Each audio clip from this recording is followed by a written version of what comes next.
He is the Ipswich historian. You can also hear him on the breakfast show. On another station. Oh, fair enough. We won't worry about that. In Toowoomba.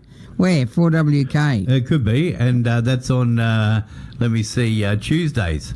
Fair enough. See, I'm not that egotistical, but look who's walking the studio, Taylor Swift. Oh, yeah. Yeah. No, sorry, we've got to do Harold Peacock. Harold, now we're going to talk about and have a coffee 1870s. Yes. A case of an Ipswich bank manager guilty of false imprisonment. How are you, Harold? Oh, well, thanks, Danny. Yeah, look, at some stage we've all felt held to ransom by a bank manager, haven't we? No, well, I'm being done as you speak, actually. I changed my fixed... I wanted to fix my rate again. They charged me $385. I've been with them for 22 years, never missed a payment. So I gave them a couple of side valves. Well, look, especially with the rates going up, you want to do that, and it makes us feel like we're shackled by the bank's iron grip, doesn't it? Yeah, they got you right around the short and curlies, around the kluskets.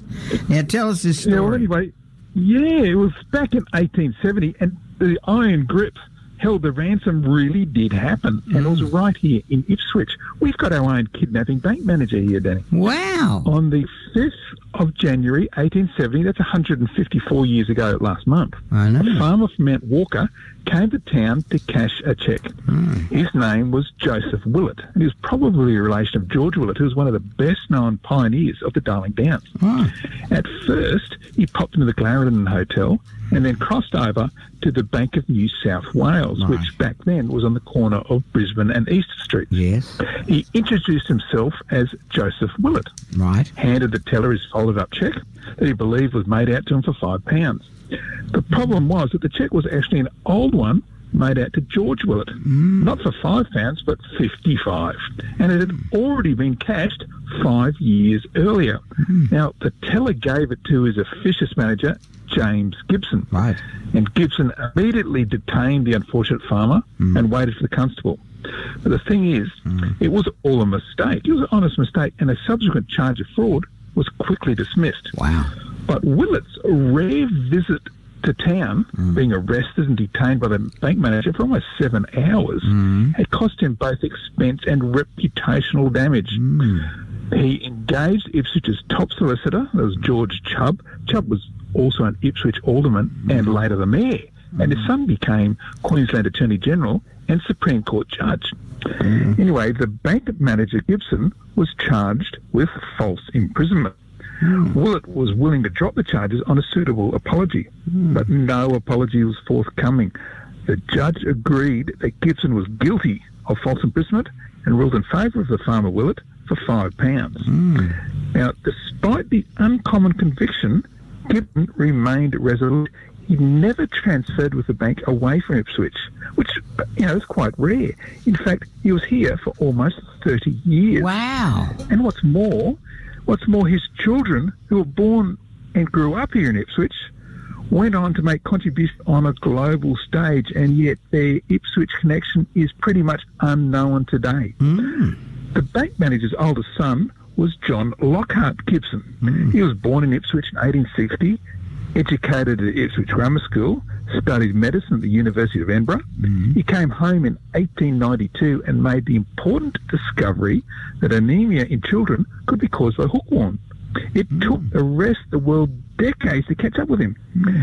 Dr. Gibson also discovered the link between lead paint and Queensland children being poisoned far in excess of the rest of the world. That's because paint on the Queensland wooden houses dried and powdered really easily in the sun and was killing off our nail biters and thumbsuckers at a huge rate. He successfully got lead paint banned and so saved unlimited numbers of lives. Wow, that's a good yarn. Yeah, and there was also the bank manager's daughter, his sister, the doctor's sister, Bessie Gibson. Bessie was born in Ipswich in 1868. And the family sent her on what was supposed to be a 3-year study trip to Paris. Right. She didn't come home for 42 years. So that's because she studied art in Paris, exhibited at the Royal Academy, and became successful in what was then very fashionable miniature portraits. Now, despite her European recognition, Bessie's aunt remained pretty much unknown here in Australia. And that was probably because she was pretty shy, but she was also a Queenslander. Back then, it made a difference because in 1947, at the age of 79, Bessie began to exhibit in Sydney and Melbourne. Her work is now in a number of state galleries and the National Gallery of Australia. She was said to be one of the most distinguished artists in the history of Queensland painting. So, Danny, the doctor who banned lead paint, the artist who wowed them in Europe, are all thanks to that Ipswich bank manager who was guilty of false imprisonment. And yet, this story has never been told before. You've got a world exclusive here, Danny. Mate, you often break stories. Your research is impeccable. You're one of the best storytellers in broadcasting on the planet. There. What do you think, Damien? Thank you so much. It's I very agree. kind of you. Damien agrees with me, and that's why you're on Damien's program up in Toowoomba as well. So keep it where you got it, Tuesdays, 4WK. That's Tune right, in. yep. I don't mind. I've got nothing to worry about. No, all right. You've got half the listeners I got now. Okay. So how do we get a copy or read this? You've got heaps and heaps of Ipswich history stories on your website. What is your Facebook site? You go online, or you can go to Facebook or any of the socials. They all lead you to my website, historyouthere.com. You're right, there's about 300 short stories, Ipswich, Darling Downs and so on, historyouthere.com. There he is, Harold H. Peacock on West Bremer Radio. The time is 8:20.